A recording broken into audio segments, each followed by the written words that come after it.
22 species in genus Neptunia. My fascination with the Neptunia genus. As a botanist, I've always been drawn to the unique and intriguing world of plants. One genus that has particularly captivated my attention is Neptunia, a group of fascinating legumes with a unique characteristic. Their leaves mimic the sensitive plant, Mimosa pudica, by folding when touched. This captivating display, coupled with their diverse habitats and growth forms, makes them a joy to study. Understanding the Neptunia genus. The Neptunia genus belongs to the Fabaceae family, commonly known as the legume, pea, or bean family. It's placed within the Mimosoideae subfamily, which explains the shared sensitive trait with Mimosa pudica. The name Neptunia is a nod to the Roman god of the sea, Neptune, likely referencing the aquatic or semi-aquatic nature of some species. These plants are typically herbaceous perennials, though some can be annuals or even small shrubs. They're characterized by their bipinnate leaves, meaning the leaves are divided twice, forming a feathery appearance. The flowers are small and clustered in globular heads, often yellow or white in color. Like many legumes, Neptunia species play a vital role in nitrogen fixation, enriching the soil and supporting surrounding plant life. Diving into the diversity of Neptunia. The Neptunia genus boasts a diverse range of species, each with its own unique characteristics and distribution. Here are Neptunia oleracea. This species, commonly known as water mimosa, is perhaps the most well-known.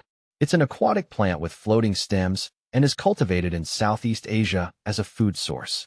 The young leaves and shoots have a delicate flavor and are often used in salads or stir-fries. Neptunia lutea, also known as yellow puff. This North American species is a common sight in prairies and open woodlands. It features bright yellow flower heads and is an important food source for pollinators. Neptunia plana. This species stands out with its unique flower structure. Unlike other Neptunia species with mostly male flowers and a few sterile flowers, plana has predominantly sterile flowers, giving the flower head a fuller, more pom-pom-like appearance.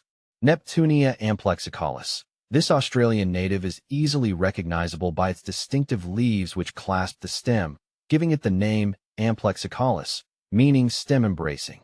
See full list at monsteraholic.com. The sensitive nature of Neptunia. One of the most fascinating aspects of the Neptunia genus is the ability of their leaves to move in response to touch. This phenomenon, known as thigmonasty, is also seen in the more famous Mimosa pudica. While the exact mechanism is still being studied, it's thought to involve changes in turgor pressure within specific cells at the base of the leaves and leaflets. When touched, these cells rapidly lose water, causing the leaves to fold inwards. This rapid movement is thought to be a defense mechanism, potentially startling herbivores or making the plant appear less appealing. It's a remarkable adaptation that highlights the complex and dynamic nature of plant life. The importance of Neptunia. Beyond their captivating movements and aesthetic appeal, Neptunia species play a crucial role in their respective ecosystems. As legumes, they have a symbiotic relationship with nitrogen-fixing bacteria in their roots. These bacteria convert atmospheric nitrogen into a form usable by plants, enriching the soil and benefiting surrounding vegetation.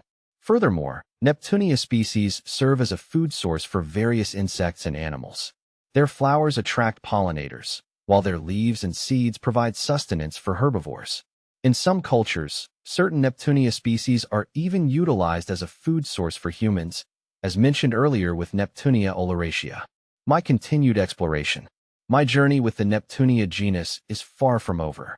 I am eager to delve deeper into their unique adaptations, ecological roles, and potential applications. Their sensitive nature, combined with their ecological importance and potential culinary uses, makes them a truly remarkable group of plants. I believe that further research into this fascinating genus will undoubtedly yield valuable insights into the wonders of the plant kingdom.